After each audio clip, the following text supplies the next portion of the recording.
സെബിയുടെ നടപടിക്ക് പിന്നാലെ ഓഹരി വിപണിയിൽ ജെൻസോൾ എഞ്ചിനീയറിംഗ് തകർന്നടിഞ്ഞപ്പോൾ കാശ് പോയവരിൽ സെലിബ്രിറ്റികളും. മറ്റൊരു നോട്ടീസ് ലഭിക്കുന്നതുവരെ ഓഹരി വിപണിയിൽ കമ്പനി ഉടമകളായ ജഗ്ഗി സഹോദരങ്ങൾക്ക് വിലക്ക് ഏർപ്പെടുത്തിയതാണ് കനത്ത തകർച്ചയ്ക്കിടയാക്കിയത്.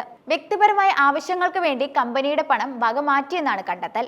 ലിസ്റ്റഡ് കമ്പനിയായ ജെൻസോൾ എഞ്ചിനീയറിംഗ് സ്വരൂപിച്ച നിക്ഷേപത്തിന്റെ വലിയൊരു പങ്ക് വകമാറ്റി ചെലവഴിച്ചതായും ഇത് മറച്ചുവെക്കാൻ വ്യാജരേഖ ചമച്ചതുമാണ് ഓഹരി വിപണി നിയന്ത്രകരമായ സെബി കണ്ടെത്തിയിരിക്കുന്നത്. ഒരു ഘട്ടത്തിൽ 1125.75 രൂപ വരെ വില ഉയർന്ന ജെൻസോൾ ഓഹരികൾ വിവാദങ്ങൾ രൂക്ഷമായതോടെ 116 രൂപയിലേക്ക് താഴുകയായിരുന്നു. ഇപ്പോഴിതാ ബോളിവുഡ് നടി ദീപിക പദുക്കോണും പ്രശസ്ത ക്രിക്കറ്റ് താരം ധോണിയും അടക്കമുള്ള പ്രമുഖർ കമ്പനിയിൽ നിക്ഷേപിച്ചിരുന്ന റിപ്പോർട്ടാണ് പുറത്തുവരുന്നത്. ബോളിവുഡ് നടി ദീപിക പദുക്കോണിന്റെ കുടുംബ ഓഫീസായ കാ എന്റർപ്രൈസസ്, ബജാജ് ഫിൻസർവിന്റെ സഞ്ജീവ് ബജാജ് എന്നിവരുൾപ്പെടെയുള്ള നിക്ഷേപകരിൽ നിന്ന് 2019 കമ്പനി ഏഞ്ചൽ റൗണ്ടിൽ $30 ലക്ഷം സമാഹരിച്ചതായാണ് റിപ്പോർട്ടുകൾ.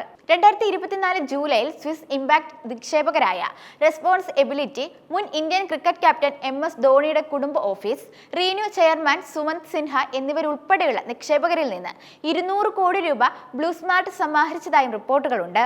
ഓഹരി നിക്ഷേപങ്ങൾ മാത്രമായിരുന്നില്ല ബ്ലൂ സ്മാർട്ടിലേക്ക് പണം കണ്ടെത്താനുള്ള പ്രൊമോട്ടർമാരായ അൻമോൾ സിംഗ് ജഗ്ഗി, പുനീത് സിംഗ് ജഗ്ഗി എന്നിവരുടെ വഴി. ബ്ലൂ സ്മാർട്ട് അഷ്യൂർ എന്ന പ്രോഗ്രാം വഴി ഇലക്ട്രിക് വാഹന ഉടമകൾക്ക് നിക്ഷേപ അവസരങ്ങളും കമ്പനി വാഗ്ദാനം ചെയ്തിരുന്നു. ഇവികളിൽ നിക്ഷേപിക്കുന്നവർക്ക് 20% റീറ്റേൺ വാഗ്ദാനം ചെയ്യുന്ന പ്രോഗ്രാമാണിത്. തൊഴിൽപരമായി ദീപികയും ധോണിയും ഓഹരി വിപണി ഗവേഷണ വിശകലന വിദഗ്ധരോ സാമ്പത്തിക ഉപദേഷ്ടാക്കളോ അല്ലെന്നും കൃത്യമായ ജാഗ്രത ഇവരെ ഉപദേശിക്കുന്ന മറ്റുള്ളവരുടെ ഭാഗത്തു നിന്ന് ഉണ്ടാകേണ്ടതായിരുന്നുവെന്നാണ് സമൂഹ മാധ്യമങ്ങളിൽ ചിലർ അഭിപ്രായം പങ്കുവച്ചത്. ഇന്ത്യയിലെ പുനരുപയോഗ ഊർജ്ജ മേഖലയിൽ വൻ കുതിപ്പുണ്ടാക്കിയ കമ്പനിയാണ് ജെൻസോൾ. സോളാർ കൺസൾട്ടിംഗ് സർവീസുകൾ, എഞ്ചിനീയറിംഗ്, ഇലക്ട്രിക് വാഹനങ്ങൾ വാടകയ്ക്ക് നൽകൽ എന്നിങ്ങനെ വിവിധ മേഖലകളിൽ കമ്പനി കുതിപ്പുണ്ടാക്കിയിരുന്നു.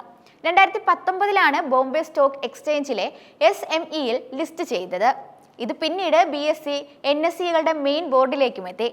അതിവേഗം വളർച്ചയുണ്ടായ കമ്പനി 17-ാം സാമ്പത്തിക വർഷത്തിൽ 61 കോടിയുടെയും 24-ാം സാമ്പത്തിക വർഷത്തിൽ 1152 കോടിയുടെയും വളർച്ചയുണ്ടാക്കിയിട്ടുണ്ട്.